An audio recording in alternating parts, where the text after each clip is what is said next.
আজকে বানাবো এমন একটা রেসিপি যেটা খেতে মাছ মাংস থেকে কম কিছু নয়। ঘরে শুধু বেগুন আর ডিম থাকলেই হবে। দারুণ ঝাল ঝাল মাখা মাখা একটা পদ, একবার খেলে বারবার বানাতে চাইবেন। চলুন দেখে নি ডিম আর বেগুন দিয়ে এই অসাধারণ রেসিপিটি। আজকের রেসিপির জন্য লাগছে বেগুন আর ডিম। বেগুন আর ডিম দিয়ে আমি একটা দারুণ রেসিপি বানাবো। এবার এই ডিমটা আমি এই জলে সিদ্ধ করে নেব।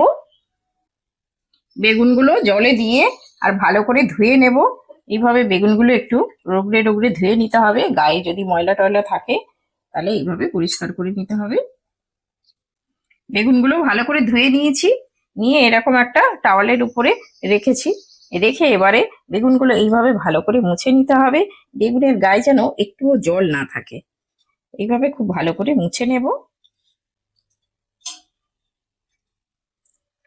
বেগুনগুলো আমি ধুয়ে একদম এই দেখুন একদম পরিষ্কার করে মুছে নিয়েছি, গায়ে একটুও জল নেই। এবার একটা থালার মধ্যে এগুলো তুলে নিচ্ছি। এখানে দুটো ছোট সাইজের পেঁয়াজ নিয়েছি, পেঁয়াজগুলোকে এবারে একটু কেটে নেব।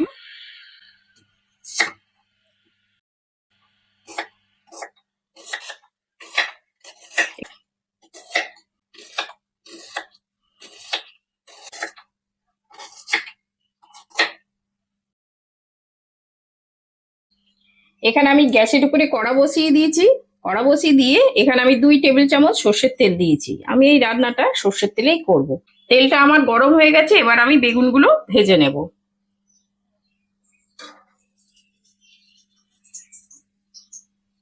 এবার এই বেগুনগুলো আমি হালকা আঁচে এগুলো ভেজে নেব।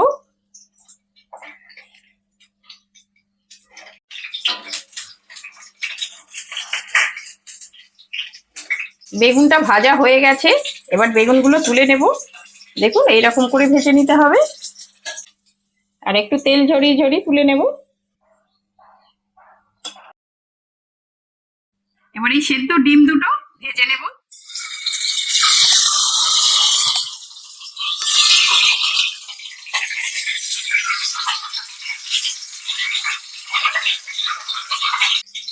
ডিমটা আমার ভাজা হয়ে গেছে, এরকম হালকা করে ভেজে নিতে হবে। এই যে বেগুন আর ডিমটা ভেজে নিয়েছি, এই তেলের মধ্যে জিরে ফোড়ন দিয়ে পেঁয়াজটা ভেজে নেব। এখানে হাফ চামচ গোটা জিরে এটাকে দিয়ে দিলাম। ফোড়নটা আমার হয়ে গেছে, এবার যে দুটো মিডিয়াম সাইজের পেঁয়াজ কেটেছিলাম এগুলো দিয়ে দিচ্ছি।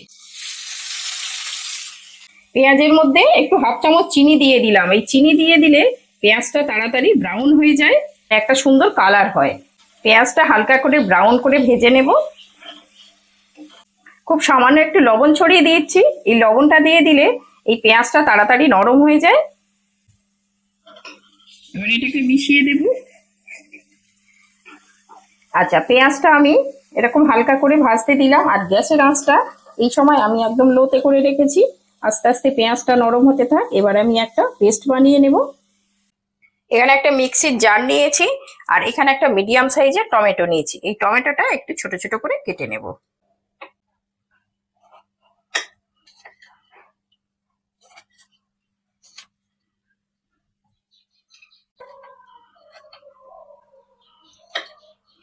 একটু ছোট ছোট করে কেটে নিলাম, এগুলো মিক্সির জারের মধ্যে দিয়ে দিচ্ছি। আর নিয়েছি এখানে 4টে ঝালের জন্য কাঁচা লঙ্কা, 2টো পাকা লঙ্কা, 2টো কাঁচা লঙ্কা, আর 4টে রসুন কোয়া, হাফ ইঞ্চি আদা, আর 10-12টা চিনে বাদাম। এই চিনে বাদামটা যদি আপনারা না দিতে চান সেক্ষেত্রে 1 চামচ পোস্ত আর 1 চামচ সাদা সর্ষে দেবেন। এই রান্নার কিন্তু এই গ্রেভিটা খুব ভালো হয়, আর স্বাদটা খুব ভালো আসে। এইগুলো জল না দিয়ে আমি পেস্ট বানিয়ে নেব। পেঁয়াজটা ভাজা হয়ে গেছে, এরকম হালকা করে ভেজেছি, এর বেশি আর ভাজবো না। পেস্টটা হয়ে গেছে, এরকম মিহি একটা পেস্ট বানিয়ে নিতে হবে। এবার পেস্টটা আমি তেলের মধ্যে দিয়ে দিচ্ছি। বাটিতে একটু জল দিয়ে এটাও নিয়ে নিলাম। এইটা একটু লো টু মিডিয়ামে কষাতে হবে। এর মধ্যে যে বাদাম, আদা, কাঁচা লঙ্কা এগুলো রয়েছে, এই কাঁচা গন্ধ চলে যাওয়া পর্যন্ত একটু কষিয়ে নিতে হবে। আচ্ছা, এই ভেজে রাখা ডিমটা আমি একটু 2 সাইডে একটু চিড়ে দিচ্ছি, এরকম করে চিড়ে দিলে কি হবে, রান্নার পরে এর মধ্যে একটুখানি মশলা ঢোকে আর ডিমটা খেতেও ভালো লাগে। এইভাবে দুটো ডিমকে চিড়ে নিলাম। এবার এই ভাজা বেগুনগুলোকে আমি আস্তে করে এইভাবে কেটে নেব। আচ্ছা, আপনারা ভাবছেন যে বেগুনটাকে আমি যখন ভেজেই কাটবো, তাহলে আমি কেটে নিয়ে কেন ভাজলাম না, তাই তো? এটা আপনাদের মনে প্রশ্ন হতে পারে। কিন্তু আপনারা দেখেছেন যে বেগুন কিন্তু অনেকটাই তেল টানে, আর আমি একদম অল্প তেলে ভাজলাম, আর সেই তেলটাই কিন্তু একদম রয়ে গেছে, সেই তেলেই আমি বাকি রান্নাটা কিন্তু করছি। তেল কিন্তু একদম খুব কম টানে, যেহেতু এটা কাটা নেই। কেটে যদি ভাজতাম তাহলে কিন্তু প্রচুর পরিমাণে তেল টেনে নিত। সেই জন্য আমি গোটা ভেজে এইভাবে রান্না করছি, তাহলে কি হবে, কম তেলে রান্নাটা খুব ভালো হয়। এইভাবে বেগুনগুলো কেটে নিলাম, আর একটু বোটা রেখে দিলাম। এই বোটা সমেত রেখে দিলে কি হয়, দেখতেও ভালো লাগে, আর এইভাবে পরিবেশন করতেও খুব সুবিধে হয়। তাহলে আমি বেগুনগুলো সবগুলো এইভাবে কেটে নিলাম। এই মশলাটা কষানো হয়ে গেছে, একটু তেল ছেড়ে দিয়েছে। হলুদ গুঁড়ো দিয়ে দিলাম হাফ চামচ, হাফ চামচ ধনে গুঁড়ো দিয়ে দিলাম, হাফ চামচ জিরে গুঁড়ো দিয়ে দিচ্ছি, আর কাশ্মীরি রেড চিলি, এটা একটু কালারের জন্য, এটা হাফ চামচ দিয়ে দিলাম। এখানে পরিমাণ মতো লবণ দিয়ে দিলাম। এবার মশলাটা ভালো করে কষিয়ে নেব।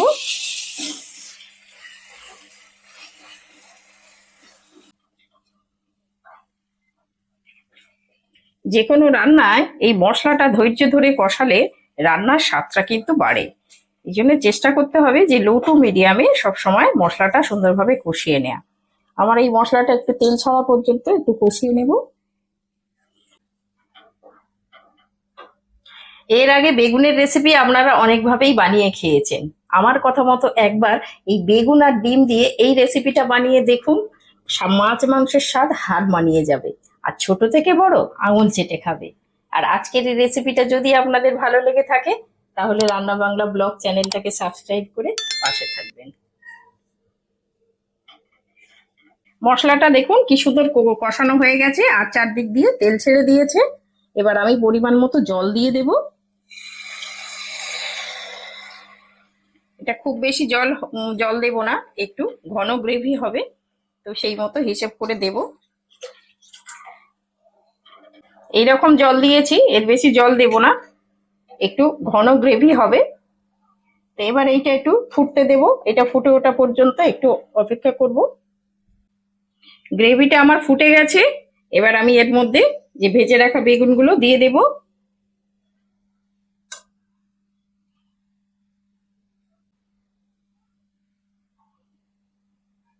ডিমগুলো দিয়ে দিলাম। এটা ভালো করে আমি মিশিয়ে দিচ্ছি, ডিম আর বেগুনটা মিশিয়ে দিয়ে আমি লো টু মিডিয়ামে একটু ফুটিয়ে নেব।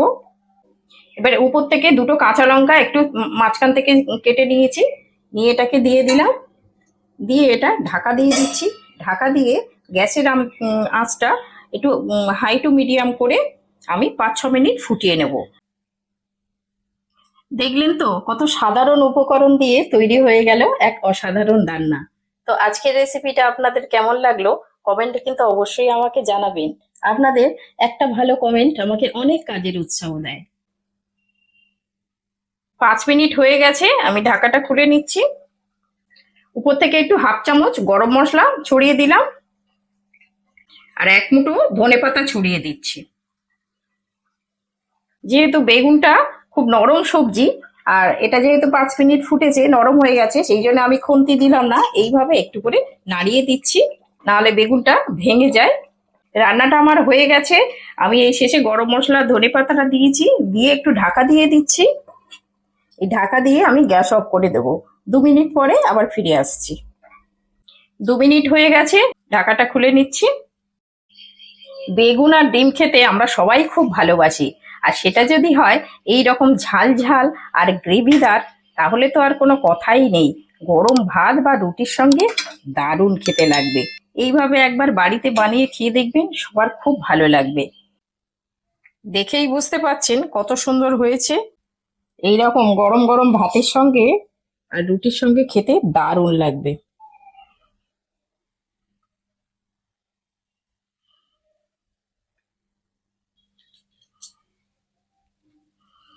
বাজার থেকে কচি বেগুন আনালে তো কি বানাবে বলে? এই যে ডিম আর বেগুন দিয়ে একটা রান্না করেছি।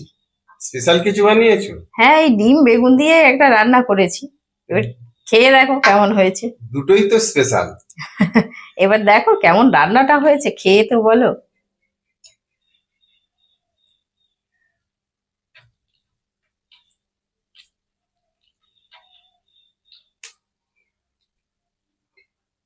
খুব সুন্দর হয়েছে। ভালো হয়েছে। তুমি তো বরাবরই ভালো রান্না করো। খুব সুন্দর টেস্ট হয়েছে।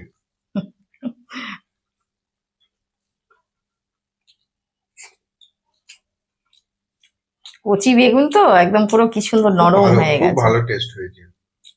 আর বেগুন তো দুটোই দুটোই টেস্টি, খুব ভালো হয়েছে। হ্যাঁ, গরম ভাতের সঙ্গে দারুণ খেতে লাগবে। এটা রুটি দিয়েও খুব ভালো খেতে লাগবে। সবকিছুর সাথে বেগুন ভালো। তো, বেগুন এমন একটা সবজি রুটি দিয়েও খুব খেতে ভালো রুটি লাগে। দিয়েও ভালো লাগে। হ্যাঁ। খুবই ভালো হয়েছে, খুব ভালো।